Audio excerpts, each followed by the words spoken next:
पिछले व्याख्यान में हम उदारवाद की चर्चा कर रहे थे और हमने ये बात समझी थी कि उदारवाद एक विचारधारा है और विचारधारा की परिभाषा हमने इस रूप में दी थी कि विचारधारा विचारों का वह समुच्चय या समूह है जो व्यक्ति को कुछ कर्म करने की प्रेरणा देता है। इस रूप में सारी विचारधाराएं एक्शन ओरिएंटेड होती हैं। इसका मतलब ये है वो व्यक्ति को कुछ ना कुछ कर्म करने की प्रेरणा प्रदान कर देती हैं। राजनीति विज्ञान में कई तरह की विचारधाराएं हम मानते हैं, जैसे उदारवाद है, मार्क्सवाद है, अराजकतावाद है, समाजवाद है। तो इस रूप में या फासीवाद है, इन्हें हम विचारधाराओं के रूप में मानते हैं। और ये पिछले व्याख्यान में हमने इस बात पर विचार किया था कि राजनीति विज्ञान में राजनीतिक सिद्धांत यानी सिद्धांत और विचारधारा का संबंध बड़ा जटिल है। तो आज हम जिस विचारधारा पर बात कर रहे हैं वह उदारवाद है। और उदारवाद शब्द की उत्पत्ति अगर इसे अंग्रेजी में अनुवाद किया जाए तो लिबरलिज्म कहा जाता है। और लिबरलिज्म शब्द लिबर से हुआ है, जिसका मतलब है स्वतंत्रता। उदारवाद वह विचारधारा है जो व्यक्ति की स्वतंत्रता पर अत्यधिक महत्व देती है। यानी उदारवाद की जो प्रमुख विशेषता और उसकी उत्पत्ति का स्रोत ढूंढा जाए तो ये वह विचारधारा है जो व्यक्ति की स्वतंत्रता को अधिकतम महत्व देती है। अब उदारवाद के बारे में मैंने आपको बताया था कि उदारवाद वह विचारधारा है जो यूरोप में सामंतवाद के पतन के बाद राजनीति को बाजार अर्थव्यवस्था के अनुरूप मोड़ देने के लिए अस्तित्व में आई। और इसने पूंजीवाद और औद्योगिकीकरण के लिए समानार्थक तर्क ढूंढे। तो उदारवाद यूरोप में उस दौरान एक विचारधारा के रूप में सामंतवाद के यूरोप में जब सामंतवाद का पतन हो रहा था और बाजार अर्थव्यवस्था का उदय हो रहा था, तब एक विचारधारा के रूप में अस्तित्व में आई। और साथ ही साथ उदारवाद दो क्रांतियों, फ्रेंच और अमेरिकी क्रांतियों का प्रमुख प्रेरणा स्रोत रही है। ये बात हमें समझना चाहिए कि उदारवाद मोटे तौर पे कोई क्रमबद्ध और निश्चित सिद्धांतों पर अडिग कोई विचारधारा नहीं है। वक्त के अनुसार उदारवादी विचारधारा में कई परिवर्तन आए हैं और उदारवाद की यही विशेषता है कि समय और परिस्थिति के अनुसार इसने अपने आप को परिवर्तित किया है। इस रूप में उदारवाद, परंपरागत उदारवाद जिस रूप में सामने आया, उसके बाद आधुनिक उदारवाद और बाद में उदारवाद के और भी स्वरूप देखने को मिलते हैं। तो उदारवाद मूल रूप से वे विचारधारा है जो व्यक्ति की स्वतंत्रता पर बल देती है। इस रूप में ये व्यक्तिवाद पर आधारित है, क्योंकि ये मानती है कि हर व्यक्ति की अपनी इच्छाएं, अपनी क्षमताएं और अपने लक्ष्य हो सकते हैं और हर व्यक्ति को ये अधिकार है कि वह उन लक्ष्यों की प्राप्ति करे। साथ ही साथ उदारवाद के साथ एक और तत्व जो जुड़ा है कि उदारवाद यूरोप में धर्म सुधार और पुनर्जागरण के बाद अस्तित्व में आई विचारधारा थी, जिसने मानवीय विवेक पर बल दिया। मैंने आपको पिछले व्याख्यान में ये बात बताई थी कि पहली बार धर्म सुधार यूरोप में, जब धर्म सुधार और पुनर्जागरण का काल चला, पहली बार ये माना गया कि प्रकृति के रहस्य, प्रकृति एक बुद्धि संगत इकाई है और मनुष्य अपने विवेक से प्रकृति के रहस्य को समझ सकता है। तो मानवीय विवेक में विश्वास करना, और क्योंकि मनुष्य के पास विवेक है इसलिए साथ में ये तत्व भी जुड़ गया, जो विवेकशील है उसे अधिकतम स्वतंत्रता दी जानी चाहिए, क्योंकि वह व्यक्ति, वह जीव अपना अच्छा बुरा खुद सोच सकता है। यही वजह है मनुष्य के एक विवेकशील प्राणी होने के नाते उदारवाद ने मनुष्य के अधिकतम स्वतंत्रता का समर्थन किया।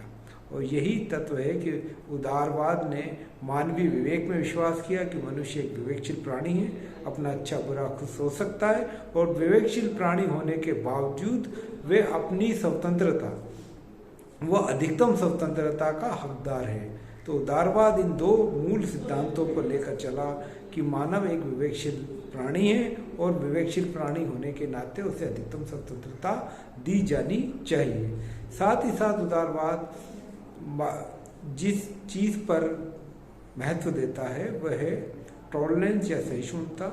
यानी प्रत्येक व्यक्ति की क्षमताएं, योग्यता और इच्छाएं अलग हैं। इस आधार पर हर व्यक्ति को अपनी राय प्रकट करने का अधिकार है। इस रूप में जो समाज का स्वरूप निकल के आया उसे, और हर व्यक्ति को अपनी व्यक्तिगत स्वायत्तता दी जानी चाहिए, व्यक्तिगत स्वतंत्रता मिलनी चाहिए, वह अपने विचारों को प्रकट करने की उसको आज़ादी होनी चाहिए, और यही रूप आगे चल के बहुलवादी समाज का निर्माण करते हैं।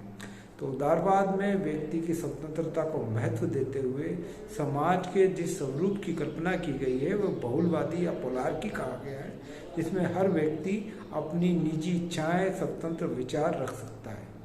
तो उदारवाद मोटे तौर पे वे विचारधारा है जो अधिकतम स्वतंत्रता पे बल देते हुए समाज में कम से कम प्रतिबंधों का मनुष्य पर कम से कम प्रतिबंध होने का समर्थन करती है। और साथ ही साथ उदारवाद 16वीं शताब्दी के अज्ञान और अंधविश्वास से मनुष्य को मुक्ति दिलाने के लिए वैज्ञानिक मनोवृत्ति और चेतना का भी समर्थन करती है।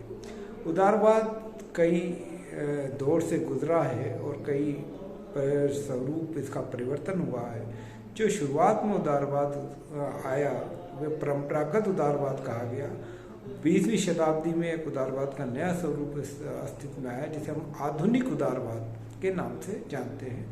और 1970 के बाद जिस उदारवाद को हम जानते हैं उसे कंटेम्प्रेरी लिबरलिज्म या समकालीन उदारवाद के रूप में जानते हैं।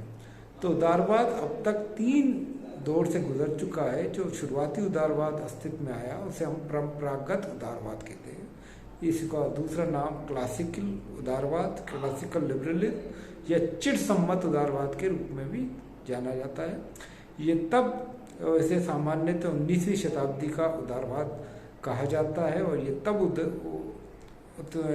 इसका उदय हुआ जब यूरोप में सामंतवाद का पतन हो रहा था और पूंजीवाद का जन्म हो रहा था और मार्केट अर्थव्यवस्था को राजनीति को मार्केट अर्थव्यवस्था के अनुरूप मोड़ देना आवश्यक बन गया था। और इस उदारवाद का जिसे हम चिर सम्मत या परंपरागत उदारवाद कहते हैं उसका जन्म ब्रिटेन में हुआ और ब्रिटेन ही वो देश था जहां उस दौरान औद्योगिकीकरण और पूंजीवादी व्यवस्थाएं अपने चरम पर काम कर रही थी।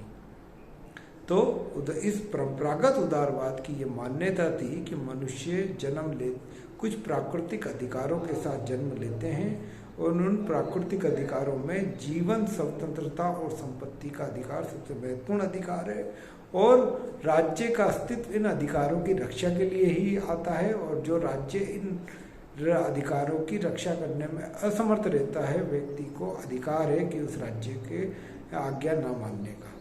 तो मूल रूप से जो उदारवाद परंपरागत उदारवाद के रूप में सामने आया, शुरुआती उदारवाद, उसके कई विचारक हैं जिसमें एडम स्मिथ, रिकार्डो, जॉन लॉक उस परंपरागत उदारवादी विचारधारा से जुड़े हुए हैं। पहली बात, ये उदारवाद ये मानता है कि मनुष्य के कुछ प्राकृतिक अधिकार हैं। वो प्राकृतिक अधिकार हैं जीवन का अधिकार, स्वतंत्रता का अधिकार और संपत्ति का अधिकार। और साथ ही साथ इस उदारवाद ने नकारात्मक स्वतंत्रता पर बल दिया।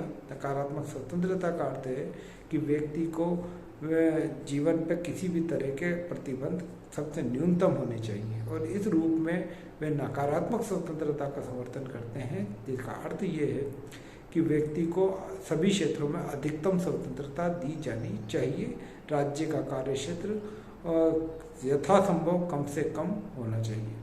परंपरागत उदारवाद की दूसरी मान्यता ये है कि वे राज्य को एक आवश्यक बुराई मानते हैं, यानी आवश्यक तो है लेकिन साथ साथ एक बुराई भी है।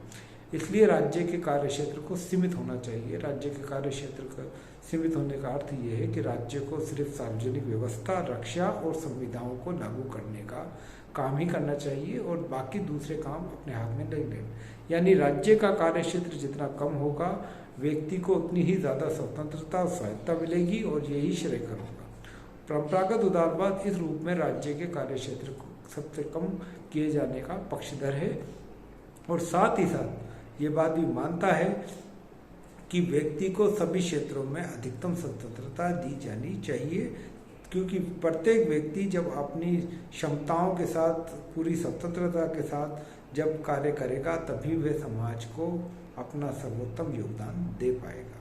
तो जिस तथ्य पर आज हमने चर्चा की है वो परंपरागत उदारवाद है, और कल हम इस बात पर चर्चा करेंगे कि आधुनिक उदारवाद कैसे उदारवाद में परिवर्तन आया 20वीं शताब्दी में और वह आधुनिक उदारवाद के रूप में जाना गया।